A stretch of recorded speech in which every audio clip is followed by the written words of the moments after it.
ನಾನಿವತ್ತು ಮೊಟ್ಟೆ ಕೋಳಿ ಸಾಂಬಾರನ್ನ ಸುಲಭವಾಗಿ ಯಾವ ರೀತಿ ಮಾಡೋದು ಅಂತ ಕೂಡ ತಿಳಿಸ್ಕೊಡ್ತಾ ಇದ್ದೀನಿ.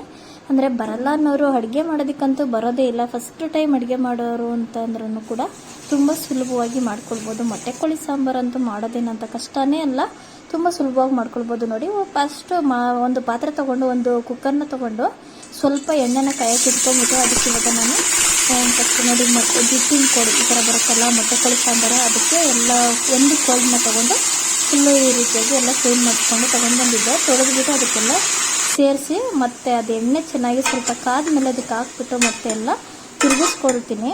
ಅಂದರೆ ಚಿಕನ್ ಎಲ್ಲ ಚೆನ್ನಾಗಿ ಹಸಿ ಸ್ಮೆಲ್ ಹೋಗೋ ತನಕ ಮತ್ತು ನೀರೆಲ್ಲ ಡ್ರೈ ಆಗೋವರೆಗೂ ಕೂಡ ಫ್ರೈ ಮಾಡ್ಕೊಳ್ತೀನಿ. ರುಚಿಗೆ ತಕ್ಕಷ್ಟು ಉಪ್ಪನ್ನು ಹಾಕ್ಕೊಂಡು. ಅಂದರೆ ಈ ಸಾಂಬಾರಂತೂ ಸಖತ್ತಾಗಿರುತ್ತೆ. ಫಾರಂ ಕೋಳಿ ಸಾಂಬಾರು ಅಂದರೆ ಮೊಟ್ಟೆ ಕೋಳಿ ಸಾಂಬಾರಂತೂ ತುಂಬ ಅಂದರೆ ತುಂಬ ರುಚಿಯಾಗಿರುತ್ತೆ. ಬನ್ನಿ ಇವಾಗ ಮಸಾಲೆ ಯಾವ ರೀತಿ ಏನೇನು ಹಾಕ್ತೀನಿ ಅಂತ ಹೇಳಿ ತೋರಿಸ್ತೀನಿ. ನೋಡಿ, ಮೊಟ್ಟೆ ಇದೆಲ್ಲ ಫಸ್ಟ್ ಹಾಕ್ಬಾರ್ದು, ಲಾಸ್ಟಿಗೆ ಹಾಕ್ಕೊಳ್ಬೇಕು. ಇವಾಗೆಲ್ಲ ಹಾಕ್ಕೊಳಕ್ಕೆ ಹೋಗ್ಬಾರ್ದು, ಅದೆಲ್ಲ ಕದ್ರೋಗ್ಬಿಡುತ್ತೆ. ಹಾಗಾಗಿ ನೋಡಿ, ಇವಾಗ ಬೆಳ್ಳುಳ್ಳಿನ ಹಾಕ್ಕೊಂಡಿದ್ದೀನಿ. ಮಾಮೂಲಿ 2 ಗಡ್ಡೆಯಷ್ಟು ಬೆಳ್ಳುಳ್ಳಿನ ಹಾಕ್ಕೊಂಡು ಧನಿಯಾ ಪುಡಿನ ಒಂದು ಸಾಂಬಾರಿಗೆ ನೀವು ಎಷ್ಟು ನೋಡ್ಕೊಂಡು ಮಾಡ್ಕೊಳ್ತೀರಾ ಆ ಥರ ನಾನೊಂದು 3 ಸ್ಪೂನಷ್ಟು ಹಾಕ್ಕೊಂಡಿದ್ದೀನಿ. ನೀವು ಸಾಂಬಾರು ಎಷ್ಟು ಮಾಡ್ತೀರಾ ನೋಡ್ಕೊಂಡು ಹಾಕ್ಕೊಳ್ಳಿ. ಇಲ್ಲ ತೀರಾ ಕಡಿಮೆ ಮಾಡೋರು ಒಂದು 2 ಸ್ಪೂನ್ ಹಾಕ್ಕೊಳ್ಳಿ. ನಾನು ಒಂದು ಮೀಡಿಯಮ್ ಆಗಿ ಮಾಡ್ಕೊಳ್ತೀನಿ, ಒಂದು 3 ಸ್ಪೂನ್ ಹಾಕ್ಕೊಂಡಿದ್ದೀನಿ. ನೋಡಿ, ಅಜ್ಕಾರದ ಪುಡಿ ಒಂದು 3/4 ಸ್ಪೂನಷ್ಟು ಹಾಕ್ಕೊಳ್ತಾ ಇದ್ದೀನಿ. ಖಾರ ನೋಡಿಕೊಂಡು ಖಾರ ಹಾಕ್ಕೊಳ್ಳಿ. ನೀವು ಉಪ್ಪು ಖಾರ ಎರಡೂ ಕೂಡ ನೋಡ್ಕೊಂಡು ಹಾಕ್ಕೊಳ್ಳಿ. ಸ್ವಲ್ಪ ಮೆಣಸುಕಾಳು ಹಾಕ್ಕೊಳ್ತಾ ಇದ್ದೀನಿ. ನೋಡಿ, ಏನಪ್ಪ ಅಂದರೆ ನಮ್ಮ ಮನೆಯಲ್ಲಿ ಮಕ್ಕಳು ಖಾರ ಎಲ್ಲ ಜಾಸ್ತಿ ತಿನ್ನಲ್ಲ, ಕೆಲವೊಬ್ಬರಿಗೆ ಖಾರ ಜಾಸ್ತಿ ಬೇಕು, ನೋಡ್ಕೊಂಡು ಹಾಕ್ಕೊಳ್ಳಿ. ನೋಡಿ, ಶುಂಠಿ ಜೊತೆಗೆ ಕಡಲೆ ಹಾಕ್ಕೊಳ್ತಾ ಇದ್ದೀನಿ, ಚಕ್ಕೆ ಲವಂಗ ಹಾಕ್ಕೊಳ್ತಾ ಇದ್ದೀನಿ. ನೋಡ್ಕೊಂಡು ಎಷ್ಟು ಬೇಕಷ್ಟು ಅರಿಶಿನ ಒಂದು ಚಿಟಿಕೆಯಷ್ಟು ಹಾಕ್ಕೊಂಡಿದ್ದೀನಿ. ನೋಡಿ, ಕೊತ್ತಂಬರಿ ಸೊಪ್ಪು ಸ್ವಲ್ಪ ಅಂದರೆ ಕೊತ್ತಂಬರಿ ಪುದೀನ ಎರಡೂ ಸೇರಿದ್ರೆ ಒಂದು ಇಡಿ ಆಗಬೇಕು, ಅಷ್ಟನ್ನು ಹಾಕ್ಕೊಳ್ತಾ ಇದ್ದೀನಿ ಅಂದ್ಕೊಳ್ಳಿ. ಅರ್ಧ ಇಡಿಯಷ್ಟು ಕೊತ್ತಂಬರಿ ಪುದೀನ ಹಾಕ್ಕೊಂಡಿದ್ದೀನಿ. ಒಂದೇ ಒಂದು ಹಸಿಮೆಣಸಿನ್ಕಾಯಿ ಹಾಕ್ಕೊಂಡಿದ್ದೀನಿ. ಖಾರಕ್ಕೆ ಒಂಥರ ಟೇಸ್ಟ್ಗೆ ಫ್ಲೇವರ್ಗೆ ತುಂಬ ಚೆನ್ನಾಗಿರುತ್ತೆ. ಈರುಳ್ಳಿ ಒಂದು 2ರಿಂದ 3, ಚಿಕ್ಕದಾದರೆ 3, ದೊಡ್ಡದಾದರೆ 2 ಆದರೆ ಸಾಕಾಗ್ಬಿಡುತ್ತೆ ಈರುಳ್ಳಿ. ಇಷ್ಟನ್ನು ಕೂಡ ನಾನು ಇವಾಗ ರುಬ್ಕೊಂಡು ಬರ್ತೀನಿ. ಮಸಾಲ ಕಾಯಿ ಟೊಮೆಟೊ ಸಪ್ರೇಟ್ ರುಬ್ಕೋತೀನಿ. ಇದಕ್ಕೆ ಬೇಕಿದ್ರೆ ಇನ್ನೊಂದು ಸ್ವಲ್ಪ ಗಸಗಸಿನೂ ಕೂಡ ಆ್ಯಡ್ ಮಾಡ್ಕೊಳ್ಬೋದು ನೀವು.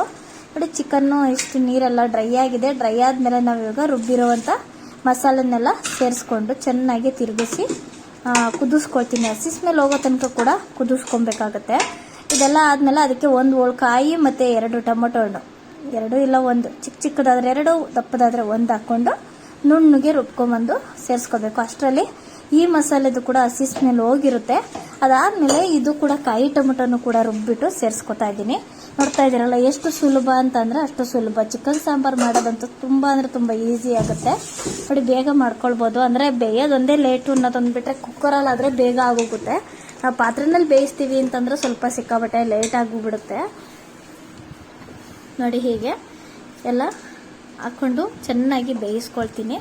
ಆಮೇಲೆ ನಾವು ನೀರನ್ನು ಹಾಕ್ಕೊಳ್ತೀನಿ. ಇದೆಲ್ಲ ಹಸಿ ಸ್ಮೆಲ್ ಹೋದ್ಮೇಲೆ ನಾನು ಬಿಸಿ ನೀರನ್ನ ಕಾಯಕ್ಕೆ ಇಟ್ಕೊಂಡಿರ್ತೀನಿ, ಅದನ್ನು ಸೇರಿಸ್ಕೊಂಡ್ಬಿಡ್ತೀನಿ. ಇದಕ್ಕೆ ಸಾಂಬಾರು ಹದ ನಿಮಗೆ ಎಷ್ಟು ಬೇಕು ನೋಡ್ಕೊಂಡು ಹಾಕ್ಕೊಳ್ಳಿ. ನಾನು ಕೂಡ ಇವಾಗ ನನಗೆ ಎಷ್ಟು ಬೇಕು ನೋಡಿಕೊಂಡು ಹದ ತೀರಾ ತಿಳುವಾಗೂ ಇರಬಾರ್ದು, ತೀರಾ ಗಟ್ಟಿನೂ ಇರಬಾರ್ದು. ಈ ಸಾಂಬಾರಂತೂ ಸ್ವಲ್ಪ ಒಂದು ಹದವಾಗಿರಬೇಕು. ಇಷ್ಟು ಮಾಡ್ಕೊಂಡಾದ್ಮೇಲೆ ಕ್ಯಾಪ್ನ ಕ್ಲೋಸ್ ಮಾಡಿ ಬೇಯಿಸ್ಕೊಂಡು ಅದಾದಮೇಲೆ ಓಪನ್ ಮಾಡಿ ತೋರಿಸ್ತೀನಿ ಸಾಂಬಾರು ಹೇಗಾಗಿದೆ ಅಂತ ಹೇಳಿ. ಒಂದ್ಸಲ ನೋಡಿ, ತುಂಬ ಅಂದರೆ ತುಂಬ ಚೆನ್ನಾಗಾಗಿತ್ತು. ನೋಡಿ, ಎಷ್ಟು ನೀರಿಟ್ಟಿದ್ದೆ, ಎಷ್ಟು ಸಾಂಬಾರಿಗಿತ್ತು ಅಂತ ಹೇಳಿ ಎಷ್ಟು ಕಡಿಮೆ ಆಗಿದೆ. ಅದು ಒಂದು 7ರಿಂದ 8 ವಿಷಲ್ ಕೂಗಿಸ್ಕೊಂಡು ನಾನು ತೊಗೊಂಡಿರೋದು. ನೀಟಾಗಿ ಪರ್ಫೆಕ್ಟಾಗಿ ಬೇಯುತ್ತೆ ಆವಾಗ. ಹಂಗೆ ನೋಡಿ, ಹೊಸೊಬ್ರು ಯಾರಾದರೂ ನನ್ನ ರತ್ನ ಚಾನಲ್ನ ನೋಡ್ತಾ ಇದ್ರೆ ಇನ್ನೂ ಸಬ್ಸ್ಕ್ರೈಬ್ ಮಾಡ್ಕೊಂಡಿಲ್ಲ ಅಂತಂದರೆ ಈಗಲೇ ತಪ್ಪದೆ ಸಬ್ಸ್ಕ್ರೈಬ್ ಮಾಡ್ಕೊಳ್ಳಿ. ಹಂಗೆ ಯಾರು ಎಲ್ಲೋ ವಿಡಿಯೋ ಸ್ಕಿಪ್ ಮಾಡಿದಿರ ಕೊನೆವರೆಗೂ ವಿಡಿಯೋ ನೋಡಿ. ಸಾಂಬಾರು ನೋಡ್ತಾ ಇದ್ರಲ್ಲ ಎಷ್ಟು ಚೆನ್ನಾಗಾಗಿದೆ, ಅದವಾಗಿ ಕರೆಕ್ಟಾಗಿ. ನಾವು ಇದಕ್ಕೆ ಸಾಂಬಾರು ಪುಡಿ ಮಾತ್ರ, ಬೇಳೆ ಸಾಂಬಾರು ಪುಡಿ ಅವೆಲ್ಲ ಹಾಕೋಕೆ ಹೋಗ್ಬಾರ್ದು. ಮಟನ್ ಸಾಂಬಾರಿಗೆ ಏನಿಲ್ಲ ಅಂದರೆ ನೀವೇ ಮನೆಯಲ್ಲಿ ಚಿಕನ್ ಸಾಂಬಾರಿಗೆ ಮಟನ್ ಸಾಂಬಾರಿಗೆಲ್ಲ ಧನಿಯಾ ತೊಗೊಂಬಂದು ನೀವೇ ಬೀಸ್ಕೊಂಡು ಹಾಕ್ಕೊಳ್ಳೋದ್ರಿಂದ ಸಾಂಬಾರು ನೋಡಿ ಈ ಥರ ಟೇಸ್ಟಾಗಿ ಕಲರ್ಫುಲ್ಲಾಗಿ ತುಂಬ ಚೆನ್ನಾಗಿರುತ್ತೆ. ನೋಡಿ, ಕೋಳಿದು ಮೊಟ್ಟೆ ಎಲ್ಲ ಹಾಕ್ಕೊಂಡು ತಿಂತಾಯಿದ್ರಂತೂ ಈ ಅನ್ನ ಜೊತೆಗೆ ಮುದ್ದೆ ಜೊತೆಗೆ. ನಾನು ಅನ್ನ ಮಾಡಿದ್ದೆ ಅವತ್ತು, ಹಾಗಾಗಿ ಅನ್ನದ ಜೊತೆಗೆ ತೋರಿಸ್ತಾ ಇದ್ದೀನಿ. ನೀವು ಮುದ್ದೆ ಜೊತೆಗೂ ಕೂಡ ಮಾಡ್ಕೊಂಡು ತಿನ್ಬೋದು. ನೋಡ್ತಾ ಇದ್ದೀರಲ್ಲ ಹೇಗಿದೆ ಅಂತೇಳಿ. ತುಂಬ ಅಂದರೆ ತುಂಬ ಚೆನ್ನಾಗಿತ್ತು. ಎಲ್ರಿಗೂ ನಮಸ್ಕಾರ. ನಾನು ಮುಂದಿನ ವಿಡಿಯೋದಲ್ಲಿ ಸಿಗ್ತೀನಿ.